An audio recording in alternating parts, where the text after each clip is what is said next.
Hai, perkenalkan nama saya Hilmalia Nur Fajriani, NIM 2001111000254. Di sini saya akan menjelaskan mengenai teori dan pandangan HAM.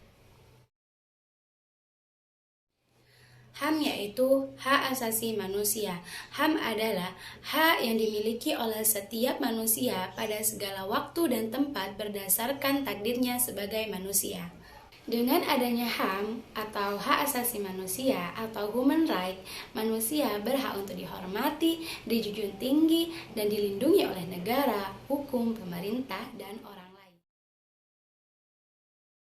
Teori dalam HAM dibagi menjadi 3. Yang pertama yaitu teori pemikiran HAM, yang kedua yaitu teori positivis, yang ketiga yaitu teori relativitas kultural. Teori HAM yang dianut oleh Indonesia yaitu bersumber dari Pancasila. Pancasila sebagai filsafat bangsa dan negara. Secara konseptual, HAM atau hak asasi manusia yang terkandung dalam Pancasila mengakomodasi aspek manusia sebagai makhluk individu atau makhluk sosial. Pandangan HAM dibagi menjadi 4. Yang pertama yaitu universal absolut, yang kedua universal relatif, yang ketiga partikularistik absolut, yang keempat partikularistik relatif. Apa sih universal absolut? Universal absolut yaitu HAM sebagai nilai-nilai universal, atau pandangan ini tidak menghargai sama sekali profil sosial budaya yang melekat pada masing-masing bangsa. Pandangan ini menerapkan HAM sebagai alat untuk menekan dan instrumen penilai.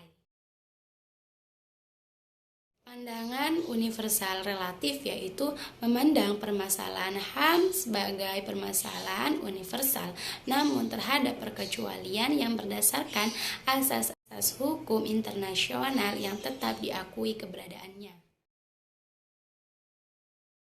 Pandangan partikularistik absolut yaitu melihat HAM sebagai persoalan masing-masing bangsa tanpa memberikan atau melakukan penolakan terhadap berlakunya dokumen-dokumen internasional.